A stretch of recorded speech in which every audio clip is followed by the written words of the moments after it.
Imaginez ceci, vous faites confiance aux médicaments pour prendre soin de votre santé, sans réaliser qu'ils pourraient silencieusement nuire à votre cœur. Aujourd'hui, je vais vous dévoiler une liste alarmante de 6 médicaments courants qui ont le potentiel choquant de provoquer des crises cardiaques. Je vais vous montrer comment ces faux amis peuvent affecter votre santé cardiovasculaire et surtout, je vais vous présenter des solutions pour protéger votre cœur. Êtes-vous prêt à découvrir ce qui se cache derrière ces pilules et comment nous pouvons mieux prendre soin de notre santé? 6 médicaments anti-inflammatoires, non stéroïdiens, AINS. Les AINS, tels que l'ibuprofène et l'aspirine, sont largement utilisés pour leur efficacité dans le soulagement des douleurs et des inflammations. Cependant, leur utilisation nécessite une attention particulière en raison des effets indésirables potentiels, surtout lorsqu'ils sont utilisés de manière prolongée ou à forte dose, ce qui peut avoir un impact négatif sur la santé cardiovasculaire. En plus de soulager la douleur, les AINS ont également des propriétés anticoagulantes qui, dans certains cas, peuvent entraîner la formation de caillots sanguins. Ces caillots agissent comme de petites obstructions dans les veines et les artères, augmentant ainsi considérablement le risque de crise cardiaque et d'accidents vasculaires cérébraux. C'est particulièrement préoccupant pour ceux qui ont déjà une prédisposition aux problèmes cardiaques. Un autre effet secondaire courant des AINS est l'augmentation de la pression artérielle. Cela se produit car ces médicaments peuvent perturber la régulation des vaisseaux sanguins, mettant ainsi plus de stress sur le cœur et contribuant potentiellement à des conditions telles que l'hypertension. En plus des effets cardiovasculaires, les AINS peuvent irriter la muqueuse gastrique, entraînant des troubles gastro-intestinaux tels que des douleurs abdominales et, dans les cas graves, des ulcères. Cela souligne l'importance d'utiliser ces médicaments avec modération et selon les recommandations médicales, utilisez toujours la dose minimale efficace pour le soulagement de la douleur. Évitez une utilisation continue sur de longues périodes sans une supervision médicale adéquate. Avant de commencer tout traitement par AINS, surtout si vous avez des conditions de santé préexistantes, consultez un médecin pour évaluer les risques et les bénéfices spécifiques à votre cas. Lisez attentivement les informations figurant sur l'emballage du médicament et suivez les instructions fournies par le fabricant pour une utilisation sûre et appropriée. Rappelez-vous que bien que les AINS soient utiles pour la gestion de la douleur, il est essentiel de trouver un équilibre entre leurs avantages et les risques potentiels, en priorisant toujours la santé cardiovasculaire et gastro-intestinale à long terme. 5. Médicaments pour la dysfonction érectile, DE. Imaginez que Jean rencontre des préoccupations concernant sa performance sexuelle et décide de consulter un médecin. Après avoir consulté son médecin, il se voit prescrire un médicament comme le Viagra, le Levitra ou le Cialis. Ces médicaments sont connus pour leur capacité à détendre les vaisseaux sanguins, facilitant ainsi un meilleur flux sanguin vers les zones nécessaires, ce qui améliore la confiance et la fonction sexuelle de Jean. Cependant, Jean et son médecin ont également discuté des effets potentiels de ces médicaments sur le cœur. Lorsque les vaisseaux sanguins se détendent trop, cela peut entraîner une chute soudaine de la pression artérielle. Pour des personnes comme l'oncle de Jean, qui ont déjà des conditions cardiaques bien préexistantes, cela peut représenter un risque significatif.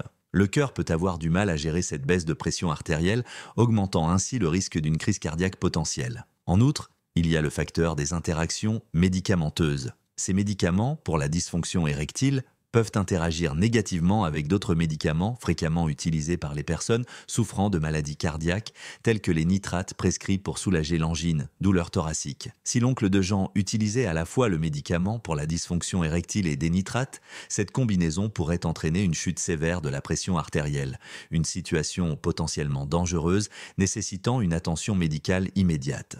Pour ces raisons, il est crucial que Jean, ainsi que toute personne envisageant l'utilisation de ces médicaments, en discute ouvertement avec son médecin. Le médecin pourra évaluer soigneusement si l'utilisation du médicament pour la dysfonction érectile est sûre pour Jean, en tenant compte de son historique de santé cardiovasculaire et d'autres conditions médicales. De plus, le médecin peut suggérer des alternatives ou des compléments pour améliorer à la fois la santé sexuelle et cardiovasculaire de Jean, comme l'adoption d'un mode de vie sain avec des exercices physiques réguliers, une alimentation équilibrée et des stratégies pour réduire le stress. Cette approche collaborative entre le patient et le médecin est essentielle non seulement pour assurer la sécurité pendant le traitement, mais aussi pour promouvoir une santé intégrale et le bien-être à long terme. 4. Médicaments pour le diabète. Imaginez Pierre, qui a récemment reçu le diagnostic de diabète de type 2, une nouvelle qui l'a poussé à reconsidérer sérieusement sa santé. En discutant avec son médecin, il a exploré les options de traitement pour contrôler ses niveaux de sucre dans le sang. Parmi les possibilités, on trouve la metformine, les thiazolidinedione, TZD, et les inhibiteurs de la DPP4. Metformine. Pierre a commencé son traitement avec la metformine, un médicament qui agit principalement en réduisant la production de glucose par le foie et en augmentant la sensibilité des cellules à l'insuline. Il a suivi rigoureusement les conseils médicaux, conscient que, bien que rare, la metformine peut provoquer une acidose lactique chez certains patients. Cette condition grave peut affecter le cœur si elle n'est pas rapidement traitée. C'est pourquoi une supervision médicale constante est essentielle. Thiazolidinediones, TZD. Une autre option discutée était les TZD, comme la pioglitazone. Ces médicaments améliorent la sensibilité du corps à l'insuline, aidant ainsi à réguler les niveaux de glucose dans le sang. Cependant, Pierre Allega a été averti du potentiel des TZD à causer une rétention d'eau, ce qui peut surcharger le cœur, en particulier chez les individus avec antécédents d'insuffisance cardiaque. Cette information l'a amené à examiner attentivement les bénéfices et les risques de ce traitement alternatif. Inhibiteur de la DPP4. Pierre a également appris à propos des inhibiteurs de la DPP4 comme la sitagliptine, qui aident à contrôler le diabète en augmentant la production d'insuline après les repas. Ces médicaments sont bien tolérés par la plupart des patients, mais des études suggèrent une légère augmentation du risque d'insuffisance cardiaque dans certains cas. Cela souligne l'importance d'une surveillance régulière de sa santé cardiovasculaire tout au long du traitement. Pierre a compris l'importance de choisir le traitement le plus approprié en collaboration avec son médecin, en tenant compte de ses propres facteurs de risque et conditions de santé. Il a décidé d'adopter un mode de vie sain en complément du traitement médical, incluant une alimentation équilibrée, une activité physique régulière et un suivi constant de ses niveaux de glucose. Cette approche intégrée vise non seulement à contrôler efficacement son diabète, mais aussi à promouvoir sa santé générale et son bien-être à long terme. 3. Décongestionnants nasaux. Les décongestionnants nasaux jouent un rôle crucial dans le soulagement immédiat de la congestion nasale, permettant aux individus de respirer plus librement lors de crises d'allergie saisonnière ou de rhume. Cependant, pour les personnes ayant des antécédents de maladies cardiaques, il est essentiel d'être conscient des impacts adverses potentiels de ces médicaments sur le système cardiovasculaire. La pseudoéphédrine et d'autres décongestionnants nasaux ont la capacité d'augmenter la pression artérielle et de accélérer le rythme cardiaque. Ces effets peuvent être particulièrement préoccupants pour ceux qui font déjà face à des défis de santé cardiovasculaire, car la charge supplémentaire sur le cœur peut accroître le risque de complications graves, telles que l'hypertension non contrôlée ou les arythmies cardiaques. En plus des risques immédiats, l'utilisation prolongée ou abusive des décongestionnants nasaux peut entraîner le phénomène de rebond, où la congestion nasale revient avec une intensité accrue après la fin de l'effet du médicament. Ce cycle vicieux peut conduire à une dépendance aux médicaments pour un soulagement continu des symptômes, exacerbant les dommages potentiels à la santé cardiovasculaire. Pour minimiser ces risques, il est conseillé aux patients de discuter ouvertement avec leur médecin de l'utilisation des décongestionnants nasaux, surtout s'ils ont des antécédents de problèmes cardiaques. Des alternatives telles que les lavages nasaux avec une solution saline, qui sont efficaces pour nettoyer les fluides et voies nasales sans les effets secondaires significatifs des décongestionnants, peuvent être recommandées comme approche plus sûre et durable. De plus, adopter des mesures préventives telles que l'évitement des allergènes connus et maintenir un environnement sans irritants peut aider à réduire la nécessité de médicaments pour le contrôle de la congestion nasale. Intégrer ces pratiques dans un plan de soins global non seulement favorise une gestion efficace des symptômes nasaux, mais protège également la santé cardiovasculaire et contribue au bien-être général à long terme du patient. 2. Antidépresseurs tricycliques. Les antidépresseurs tricycliques représentent une option importante dans l'arsenal thérapeutique contre la dépression en raison de leur efficacité à réguler des neurotransmetteurs essentiels dans le cerveau,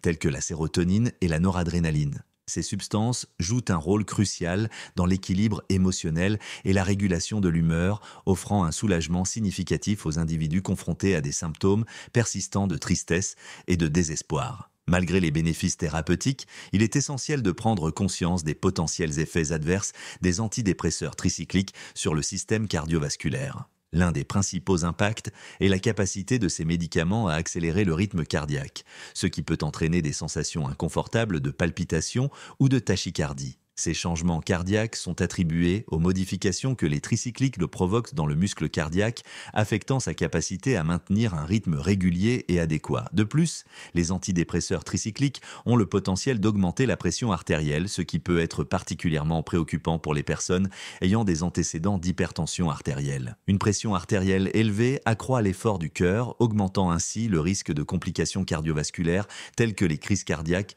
ou les accidents vasculaires cérébraux. Pour minimiser ces risques, il est crucial que les patients maintiennent un dialogue ouvert et continu avec leur médecin. Des ajustements de dosage peuvent être recommandés pour atténuer les effets adverses sur le cœur, garantissant un traitement sûr et efficace de la dépression. De plus, des consultations régulières et des bilans médicaux sont essentiels pour surveiller de près tout impact négatif sur le système cardiovasculaire, assurant que le traitement soit mené de manière à préserver la santé globale du patient. Adopter une approche collaborative entre le patient et le médecin facilite non seulement la gestion appropriée des symptômes dépressifs, mais favorise également des soins globaux qui prennent en compte les aspects physiques et émotionnels de l'individu. Il est essentiel que le traitement de la dépression soit mené de manière à optimiser la qualité de vie du patient, minimisant au maximum tout effet indésirable pouvant survenir au cours du processus thérapeutique. 1. Bloqueur des canaux calciques. Les inhibiteurs des canaux calciques, comme le diltiazème, jouent un rôle crucial dans le traitement des conditions cardiaques telles que l'hypertension